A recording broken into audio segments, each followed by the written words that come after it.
আসসালামু আলাইকুম সবাইকে। কেমন আছো তোমরা সবাই? আশা করি অনেক ভালো আছো এবং অনেক সুস্থ আছো। আমি অনেক ভালো আছি। তো আমি ইশরাত আপু নিয়ে চলে আসলাম তোমাদের ইসলাম শিক্ষায় আরেকটা ক্লাস নিয়ে, আরেকটা এমসিকিউ ক্লাস নিয়ে।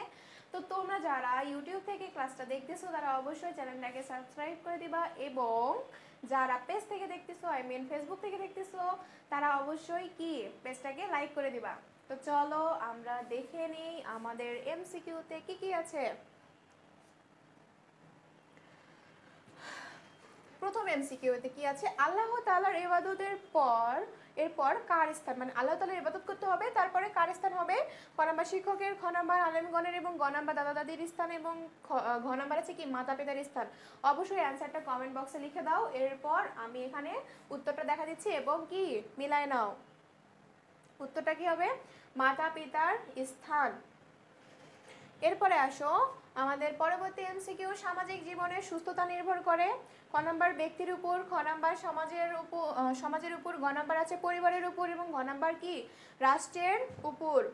আচ্ছা, উত্তরটা কি হবে আমরা দেখে নেই। কি পরিবারের উপর, সামাজিক জীবনের সুস্থতা পরিবারের উপর নির্ভর করে। পরিবার যদি সুস্থ হয় অবশ্যই সমাজ জীবনে কি সেটা সুস্থতা কি এই সমাজ জীবনের উপর যে সুস্থতা নির্ভর করে সেটা পরিবারের উপর বর্তায়। মানে একজন মানুষ তো জন্মগ্রহণের পর পরিবারকে তো সর্বপ্রথম পায়, তাই না? এরপরে আসো পরবর্তী এমসিকিউ, সুস্থ জাতি গঠনে কোনটি অপরিহার্য? ক নাম্বার বিনোদন, খ নাম্বার অসামাজিক সম্পর্ক, গ নাম্বার সুষ্ঠু পারিবারিক জীবন, ঘ নাম্বারে আছে প্রতিযোগিতাপূর্ণ মনোভাব। আচ্ছা, অ্যান্সার কোনটা হবে দেখে নেই। অ্যান্সার হবে সুষ্ঠু পারিবারিক জীবন, মানে সুস্থ জাতি গঠনে সুস্থ পারিবারিক জীবন। এই যে বললাম একটা মানুষ জন্মগ্রহণের পরে তো সর্বপ্রথম কি পায়? তার পরিবারকে পায়, তাই না? এই পরিবারকে যেহেতু তারা পায় সেহেতু এটা জাতির যেহেতু সুস্থতার কথা বলা হয়েছে সেহেতু পরিবারটা যদি সুস্থ হয় অবশ্যই কি জাতিটা সুস্থ হবে। এরপরে আসো পরিবারের সকলের প্রতি যত্নবান হব কেন? আচ্ছা, পরিবারের সকলের প্রতি যত্নবান হব কেন সেটা দেখি অপশনে কি কি আছে। ধন্যবাদ পাওয়ার জন্য, ধন্যবাদ মানে হাস্যকর একটা অপশন। তারপর হচ্ছে খ নাম্বার আছে আল্লাহর প্রিয় হওয়ার জন্য, গ নাম্বার হচ্ছে জনপ্রিয় হওয়ার জন্য, ঘ নাম্বার আছে নিজেকে প্রতিষ্ঠিত করার জন্য। আচ্ছা, এবার আমরা উত্তরটা দেখে নেই। উত্তরটা কি আছে? উত্তরটা হচ্ছে যে খ নাম্বার আল্লাহর প্রিয় হওয়ার জন্য, মানে আল্লাহর প্রিয় হওয়ার জন্য আমরা কি পরিবারের সকলের প্রতি যত্নবান হতে হবে। এই জনপ্রিয় হওয়ার মানে পরিবারের ইয়ে করে কেউ কি জনপ্রিয় হয়েছে ওটা না, নিজেকে প্রতিষ্ঠিত করার জন্য কি প্রতিষ্ঠিত করার জন্য কি নিজেকে পরিশ্রম করতে হবে। পরিবারের প্রতি তো এখানে ইয়ে করতে বলেনি। তারা কি আল্লাহর প্রিয় হওয়ার জন্য আমরা পরিবারের সকলের প্রতি যত্নশীল হব। এরপরে আসো পরবর্তী এমসিকিউ, ইসলামে পরিবারের গঠনের ফলে ক নাম্বার হচ্ছে পরিবারের আয় ব্যয় শরীয়ত অনুযায়ী হয়, এবং খ নাম্বার আছে যে সদস্যদের নিরাপত্তার দায়িত্ব মাথার উপর, এবং গ নাম্বার আছে পিতা মাতার সুযোগ পেলে সন্তানের দেখাশোনা করে, ঘ নাম্বার আছে শুধু সন্তানের আদব কায়দা শেখার সুযোগ হয়। উত্তরটা কি আমরা দেখে নেই। উত্তরটা হচ্ছে যে পরিবারের আয় ব্যয় শরীয়ত অনুযায়ী হয়, মানে ইসলামিকভাবে যদি আমাদের পরিবারটা কি গঠন হয় তাহলে এটার আয় ব্যয়টা কি ইসলামিক অনুযায়ী হবে।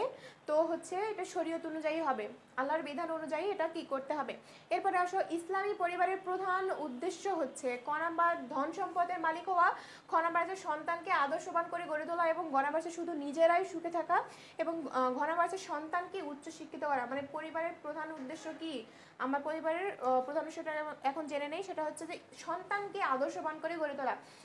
সন্তানকে যদি আদর্শবান করে না গড়ে তোলা হয়, তাকে যদি শিক্ষা না দেওয়া হয়, তাকে যদি ভালো মন্দ বিচার করার মানে ইয়ে না দেওয়া হয়, মানে সে যা ইচ্ছে তাই করতেছে, তাহলে কি সে আদর্শ হতে পারবে? আর সে যদি আদর্শ না হয় সমাজে কি তার একটা অবদান থাকবে? আর সেটা যদি না হয় অবশ্যই কি সমাজ ধ্বংসের মুখে। এরপরে আসো পরবর্তী এমসিকিউ, সামর্থ্য থাকা সত্ত্বেও ইমরান সাহেব তার পুত্রকে আকিকা করেননি। আকিকা না করে তিনি কার দায়িত্ব পালনে ব্যর্থ হয়েছেন? কার দায়িত্ব পালনে ব্যর্থ হয়েছে ইমরান সাহেব? এখানে কমন একটা কথা হচ্ছে তিনি কি, তিনি সন্তানের পিতা, সো পিতার। এরপরে আসো তোমাদের জন্য একটা নিউজ হচ্ছে যে আমাদের একটা কোর্স চলমান রয়েছে, সেটা হচ্ছে টার্গেট এ প্লাস কোর্স এবং শিওর এ প্লাস। এখানে ইংরেজি কোর্সের জন্য কোর্স ফি হচ্ছে 1999 টাকা, এবং হচ্ছে অন্যান্য সাবজেক্টের জন্য কোর্স ফি রয়েছে 2999 টাকা। এবং তোমাদের 24-25 ব্যাচের তোমরা যারা দুইটা কোর্সকে একসঙ্গে নিতে চাও এবং যদি নিয়ে নাও তাহলে কি হবে যে তোমাদের কোর্স ফিটা আসবে 3999 টাকা।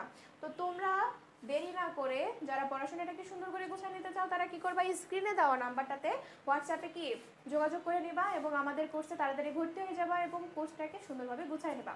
এরপরে আসো আমাদের পরবর্তী এমসিকিউ কি আছে। 8 নম্বর এমসিকিউ হচ্ছে ইসলামী পরিবার কিসের আলোকে পরিচালিত হয়। ইসলামী কিসের আলোকে পরিচালিত হয় দেখি নেই। সামাজিক রীতিনীতির আলোকে, কোরআন সুন্নাহর আলোকে এবং ব্রিটিশ আইনের আলোকে, দেশীয় সংস্কৃতির আলোকে। সঠিক উত্তরটা কি হবে? সঠিক উত্তরটা হবে কোরআন সুন্নাহর আলোকে।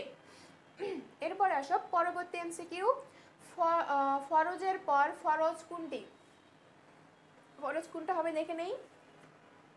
ক নাম্বার আছে যে দাওয়াত ও তাবলিগ। এরপরে খ নাম্বার আছে দিন কায়েমের চেষ্টা এবং গ নাম্বারে কি আছে উপার্জন। ঘ নাম্বার আছে সন্তানের স্নেহ মমতা দেখানো। উত্তরটা দেখি কি আছে। উত্তরটা আছে যে কি উপার্জন, মানে ফরজের পর আরেকটা ফরজ। এটা রাসূল সাল্লাল্লাহু আলাইহি সাল্লাম কিন্তু বলে দিয়েছে যে উপার্জন, হালাল উপার্জনটা কি ফরজের পরে আবার আরেকটা ফরজ, ঠিক আছে। ফরজের পরে কি সুন্নাত হয় না, তো এখানে উনি হালাল উপার্জনটাকে এতটা বেশি গুরুত্ব দিয়েছেন যার কারণে কি বলেছেন ফরজের পর আরেকটা ফরজ হচ্ছে হালাল উপার্জন। এরপরে আসো হাদিসে কোনটি ইমানের অর্ধেক বলা হয়েছে।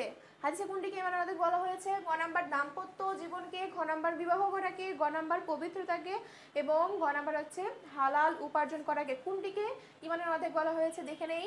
সেটা হচ্ছে কি পবিত্রতাকে। ইমান অর্জন করতে হলে অবশ্যই পবিত্রতাকে গ্রহণ করতে হবে এবং এটাকে গুরুত্ব দেওয়ার জন্য কিন্তু কি এই যে ইমানের অর্ধেক বলা হয়েছে। তারপরে আসো যে স্ত্রীর মুখমণ্ডলের উপর আঘাত করবে না, এ কথা কে বলেছেন? এ কথা কে বলেছেন? অপশনে দেখি আল্লাহ তাআলা এবং খ নাম্বার আছে নবী করিম সাল্লাল্লাহু আলাইহি সাল্লাম, গ নাম্বার আছে আবু বকর রাদিয়াল্লাহু আনহু, ঘ নাম্বার আছে জিবরাইল আলাইহিস সালাম। এরপর দেখি आंसर কি আছে আল্লাহ তাআলা, মানে স্ত্রীর মুখমণ্ডলের উপর আঘাত করা যাবে না এই কথাটা কে বলেছেন? আল্লাহ তাআলা বলেছেন।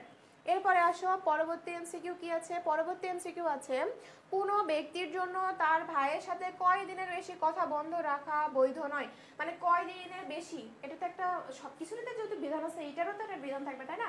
তো এটা দেখি আমাদের অপশনে কি আছে 2 দিন, 3 দিন, 4 দিন, 5 দিন। এবার দেখি উত্তরটা কি 3 দিন, মানে 3 দিনের বেশি কিন্তু কথা বন্ধ রাখা বৈধ নয়। সে যদি আগেও না এসে কথা বলে তোমাকে কি ইসলামের বিধান অনুযায়ী তোমাকে আগে যাই কথা বলতে হবে। পরবর্তীতে দেখি মানুষের প্রথম পাঠশালা কোনটি। ক নাম্বার হচ্ছে সমাজ, খ নাম্বার হচ্ছে পরিবার, গ নাম্বার হচ্ছে পরিবেশ, ঘ নাম্বার হচ্ছে সবগুলো। আমরা অবশ্যই জানি এটার आंसर, তোমরা কমেন্ট বক্সে লিখে দাও এবং উত্তরটা কি এবার মিলাই নাও। সেটা হচ্ছে পরিবার, মানে মানুষ জন্মগ্রহণ করার পর সর্বপ্রথম কি পরিবারেই তার হাতে খড়িটা কি শুরু হয়। এরপরে আসো পরবর্তী এমসিকিউ ইসলাম স্বামীদের নির্দেশ দেয় স্ত্রীদের সাথে। ক নাম্বার হচ্ছে ব্যবহার করতে এবং খ নাম্বার হচ্ছে কঠোর ব্যবহার করতে, গ নাম্বার হচ্ছে শাসন করতে, ঘ নাম্বার হচ্ছে অস্বাভাবিক আচরণ করতে। আচ্ছা দেখি আমাদের অ্যান্সারটা কি আছে। ইসলাম স্বামীদের নির্দেশ দেয়, এখানে হচ্ছে ব্যবহার করতে অ্যান্সার দেওয়া হচ্ছে। তারপর আসো যে আর তো তোমাদেরকে যেটা বলেছিলাম যে আমাদের যেহেতু কোর্সটা চলমান রয়েছে সেহেতু তোমরা কি ক্লাসগুলো হচ্ছে লিঙ্কে হচ্ছে তোমরা পেয়ে যাচ্ছ এবং আমাদের সিক্রেট গ্রুপে যে ক্লাসগুলো হচ্ছে তোমাদের সেখানে কি ভিডিও ক্লাসগুলো পেয়ে যাচ্ছ যাতে তোমাদের অনেক সুবিধা হয় সব কিছু গোছায় নিতে এবং নিজেরা যাতে নিতে ঝালাই নিতে পারো। এই জন্য এমসিকিউ এর পরীক্ষার ব্যবস্থাও করা হয়েছে। এই জন্য তোমরা দেরি না করে অতি দ্রুত এই স্ক্রিনে দেওয়া নাম্বারটাতে কি হোয়াটসঅ্যাপে যোগাযোগ করবা এবং পরিস্থিতিকে গুছাই নেওয়ার জন্য এখানে ভর্তি হয়ে যাবা। তো দেখা হবে অন্য কোনো ভিডিওতে। ততদিন পর্যন্ত তোমরা ভালো থাকো, সুস্থ থাকো এবং চলো শিখির সাথে থাকো। আসসালামু আলাইকুম।